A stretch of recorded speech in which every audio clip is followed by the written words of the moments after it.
আসসালামু আলাইকুম প্রিয় শিক্ষার্থী, আশা করি তোমরা ভালো আছো। আলহামদুলিল্লাহ, আমিও তোমাদের দোয়ায় ভালো আছি।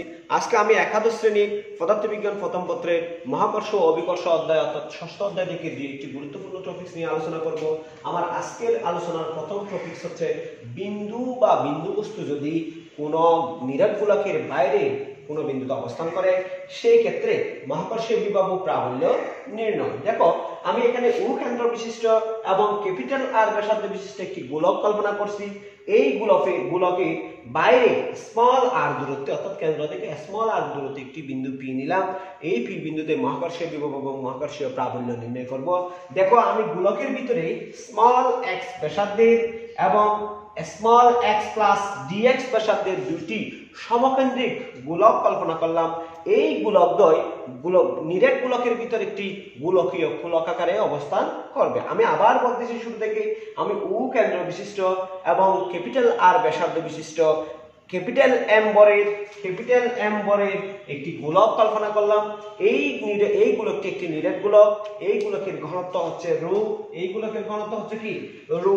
এই গোলকের কেন্দ্র ও হতে স্মল আর দূরত্বে পি বিন্দুতে কোন একটি বিন্দু বস্তু বা বিন্দুর জন্য মহাকর্ষীয় বিভব বা মহাকর্ষীয় প্রাবল্য নির্ণয় করব। আমি এটি নির্ণয় করার জন্য কি করলাম, নিরেট গোলকের ভিতরে স্মল এক্স ব্যাসার্ধের এবং small x plus D x ব্যাসার্ধের দুটি সমকেন্দ্রিক গোলক কল্পনা করছি বা দুটি সমকেন্দ্রিক গোলক কল্পনা করছি।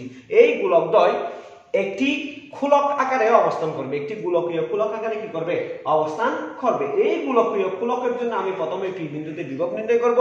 এই গোলকীয় খোলকের জন্য প্রথমে পি বিন্দুতে বিভব নির্ণয় করব, তারপর পুরো গোলকটার জন্য পি বিন্দুতে কি নির্ণয় করব, বিভব নির্ণয় করব। দেখো প্রিয় শিক্ষার্থী, আমি বর্ণনাগুলো এখানে লিখছি।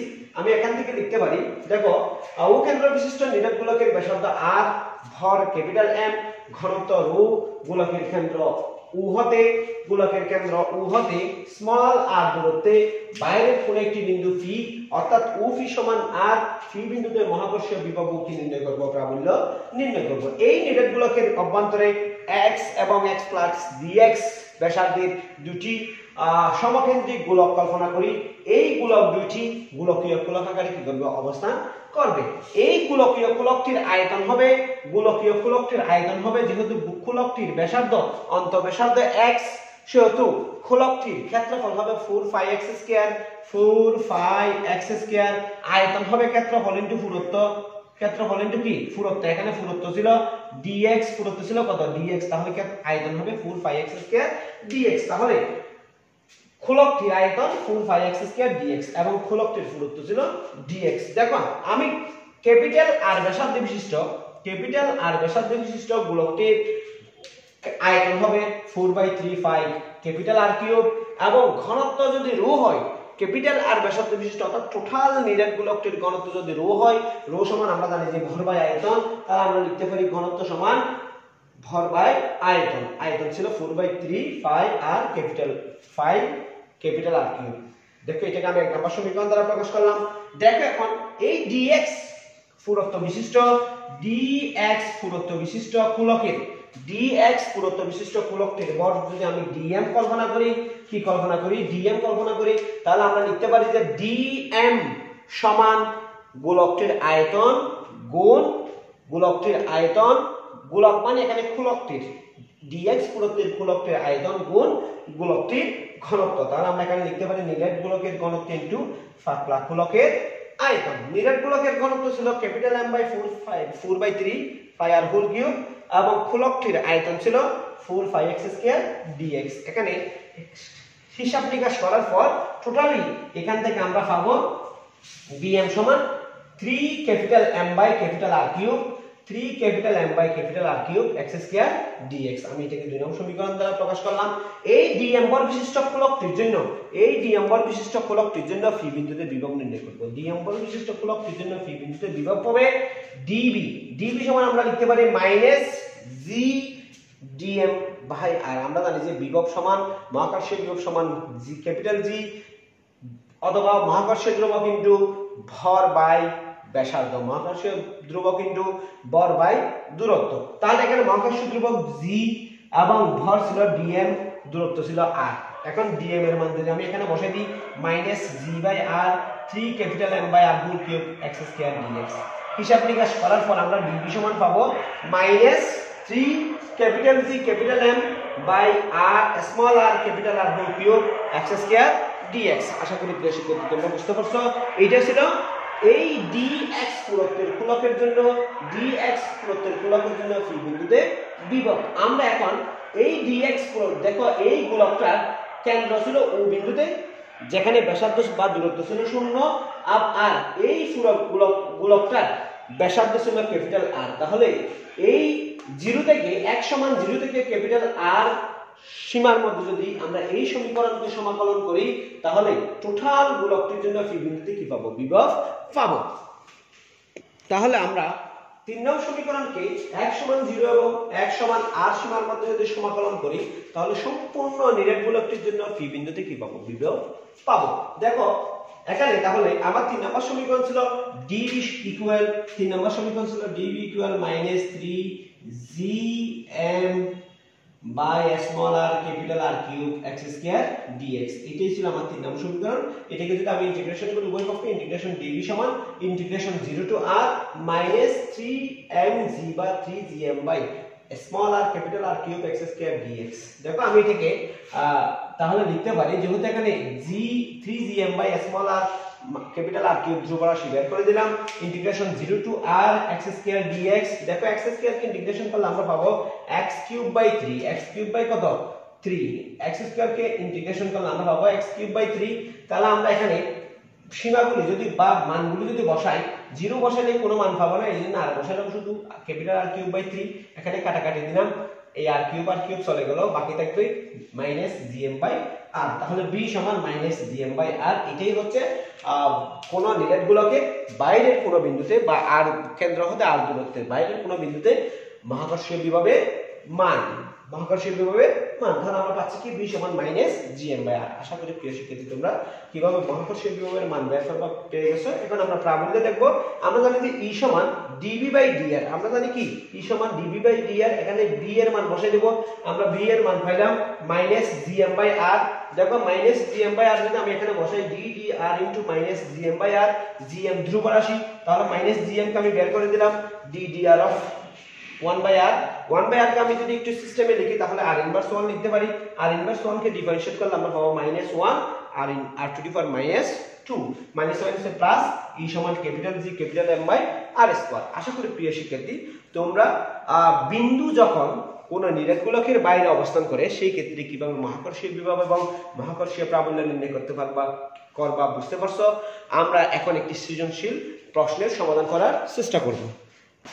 দেখো আমরা এখন একটা সৃজনশীল প্রশ্নের সমাধান করার চেষ্টা করব। এখানে দেখো উদ্দীপকে লেখা আছে BTRC বঙ্গবন্ধু 1 নামে একটি কৃত্রিম উপগ্রহ উৎক্ষেপণের প্রস্তুতি নিচ্ছে। দেখো তোমরা বেশ কিছুদিন আগে জানো বঙ্গবন্ধু 1 নামে একটি কৃত্রিম উপগ্রহ BRTC সংস্থা কি করছে? উৎক্ষেপণ করছে। যেহেতু এখানে প্রস্তুতি নিচ্ছে বলতেছে আমরা প্রস্তুতি নিচ্ছে মনে করি। ঢাকার ভূপৃষ্ঠ হতে উপগ্রহটির উচ্চতা ঢাকার ভূপৃষ্ঠ হতে উপগ্রহটির উচ্চতা হচ্ছে 3.6 × 10⁴ কিলোমিটার। ঢাকায় জি সমান অর্থাৎ ঢাকায় অভিকর্ষ ত্বরণ 9.78 metre per second square.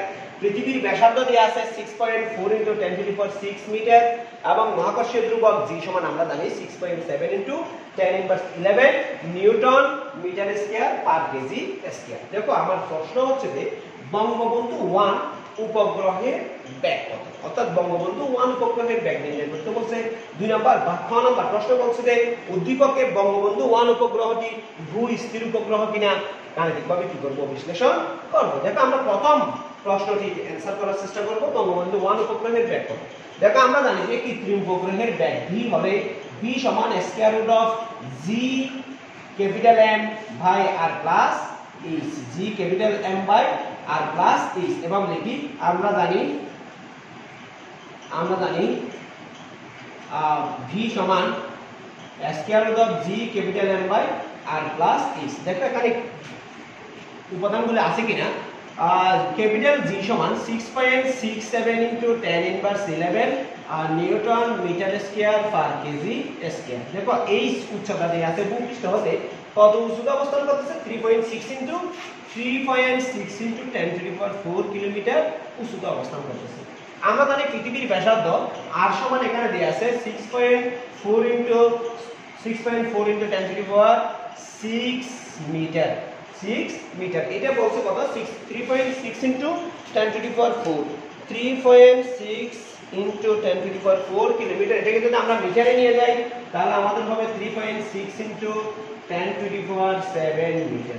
3.6 into 10 to the power 7 metre. আমাদের আর কি দরকার m দরকার। পৃথিবীর ভর আমরা জানি যে পৃথিবীর ভর সমান 6 into 10 to the power 6 into 10 to the power 24 KG. আমরা বের করব কৃত্রিম উপগ্রহের ব্যাগ v।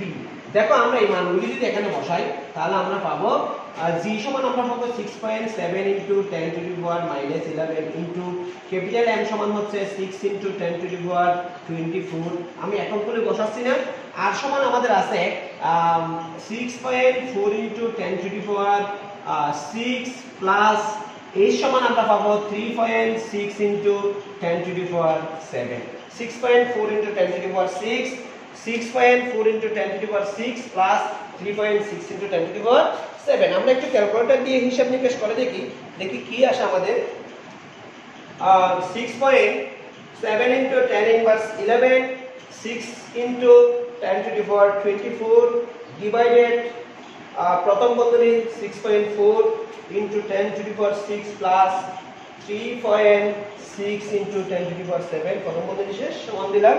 আমাদের টোটাল মান আসছে 3.08 into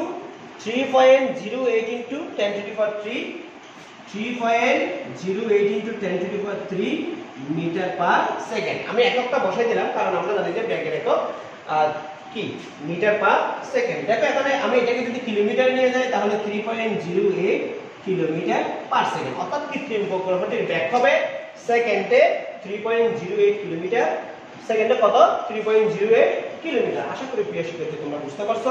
আমরা খ নাম্বার প্রশ্নে যাওয়ার চেষ্টা করতেছি। খ নাম্বার প্রশ্ন আছে বঙ্গবন্ধু 1 উপগ্রহটি ভূস্থির কিনা আমাদের কি করতে বলছে, গাণিতিকভাবে বিশ্লেষণ করতে বলছে। আমরা ভূস্থির কিনা সেটা প্রমাণ করতে পারবো যদি কৃত্রিম উপগ্রহটির পর্যায়কাল কত হয় 24 ঘন্টা হয়। কারণ আমরা জানি যে পৃথিবীর পর্যায়কাল কত ঘন্টা 24 ঘন্টা। অর্থাৎ পৃথিবী 24 ঘন্টায় একবার তার নিচেকে কেন্দ্র করে ঘুরে আসে। তাহলে পৃথিবী এই কৃত্রিম উপগ্রহটি যদি 24 ঘন্টায় একবার পৃথিবীকে কেন্দ্র করে ঘুরে আসতে পারে তাহলে আমরা বলবো বঙ্গবন্ধু 1 ভূস্থির উপগ্রহটি ভূস্থির।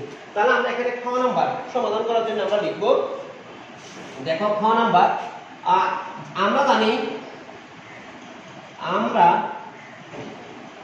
আমরা জানি পৃথিবীর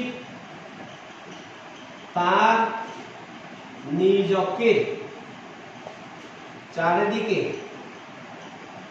আবর্তনকাল t সমান 24 আওয়ার। 24 পৃথিবী তার নিজকে চারিদিকে আবর্তনকাল t সমান কত 24 আওয়ার।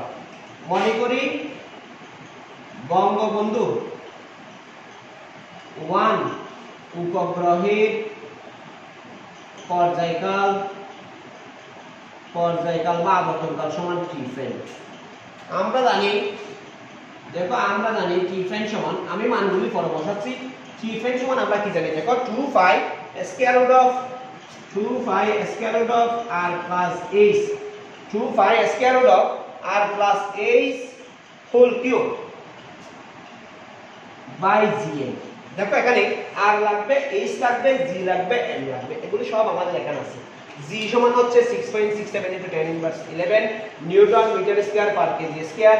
h সমান 3.6 into 10 to the power 4 kilometre, বা আমরা লিখতে পারি 3.6 into 10 to the power 7 metre. আর সমান আমরা লিখতে পারি 6.4 into 10 to the power 6 metre, যেটা আমাদের উদ্দীপকে দেয়া ছিল।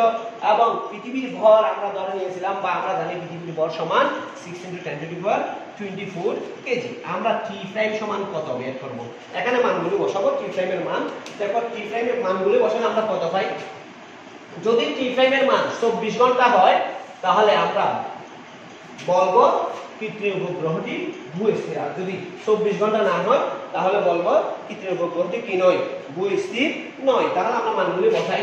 t prime equal to 5 square root of r সমান ছিল 6.4 ইনটু 10 টু দি পাওয়ার কত 10 to the power 6 plus a সমান ছিল 3.6 into 10 to the power 7 whole cube হবে। g সমান হবে 6.67 ইনটু 10 ইনভার্স 11 ইনটু m সমান হচ্ছে 6.0 ইনটু 10 টু দি পাওয়ার 24। আমরা হিসাব করলে কত পাই দেখি একটু, ক্যালকুলেটর দিয়ে যদি আমরা হিসাব করি তাহলে আমরা টোটাল মান পাবো। ক্যালকুলেটর দিয়ে হিসাব করলে 86,520। 86,000 কত? 86,520। এটা হচ্ছে যে বা t প্রাইম সমান 86,520 সেকেন্ড পাবো। কত সেকেন্ড পাবো? 86,520 সেকেন্ড। দেখো আমরা জানি যে একদিন সমান বা একদিন সমান 24 ঘন্টা, আবার 24 ঘন্টা সমান জানি যে 86,400 সেকেন্ড। 86,000 কত সেকেন্ড? 400 সেকেন্ড। দেখো আমরা একটু হিসাব করে দেখি। আমরা এটাকে ঘন্টায় নিয়ে যাই। ঘন্টায় নিয়ে গেলে 86,520 ভাগ 16 টু 60। কারণ আমরা জানি যে এটাকে আওয়ার লিখি, কারণ আমরা জানি যে 1 আওয়ার ইকুয়াল 16 টু 60 সেকেন্ড, অর্থাৎ 60 ইনটু 60 সেকেন্ড, 36 সেকেন্ডে 1 ঘন্টা। তাহলে আমরা এখানে পাই কত পাই দেখি, 86,520 ভাগ 3600। তাহলে আমরা টোটাল পাবো 24 ঘন্টা 24.033 কেজি এত। বা আমরা লিখতে পারি t prime equal 24 hour prime, অর্থাৎ 24 ঘন্টা, প্রায় 24 ঘন্টা। তার মানে আমরা দেখতেছি যে t প্রাইম, তাহলে আমরা কি পাচ্ছি? তাহলে দেখতে পাচ্ছি কি দেখতে পাচ্ছি? দেখো আমরা দেখতে পাচ্ছি যে t এবং অর্থাৎ t সমান t প্রাইম, অর্থাৎ পৃথিবীর আবর্তনকাল এবং এই বঙ্গবন্ধু 1 কৃত্রিম উপগ্রহের আবর্তনকাল প্রায় সমান। তাহলে আমরা কি বলতে পারি? পৃথিবীর আবর্তনকাল এবং বঙ্গবন্ধু 1 এর আবর্তনকাল যদি সমান হয়, অর্থাৎ 24 ঘন্টা হয়, বা পৃথিবী তার নিজ অক্ষের চারিদিকে ঘুরে আসতে যে সময় নেয়, এই বঙ্গবন্ধু 1 কৃত্রিম উপগ্রহটি যদি ঘুরে আসতে যেহেতু একই সময় নিচ্ছে, সেহেতু বঙ্গবন্ধু 1 কৃত্রিম উপগ্রহটিকে আমরা বলতে পারি ভূস্থির কৃত্রিম উপগ্রহ। আশা করি প্রিয় শিক্ষার্থী তোমরা বুঝতে পারছো। আমরা পরের এপিসোডে নতুন একটা টপিকস নিয়ে তোমাদের সামনে হাজির হব। এই পর্যন্ত ভালো থেকো। আসসালামু আলাইকুম ওয়া রাহমাতুল্লাহি ওয়া বারাকাতুহু।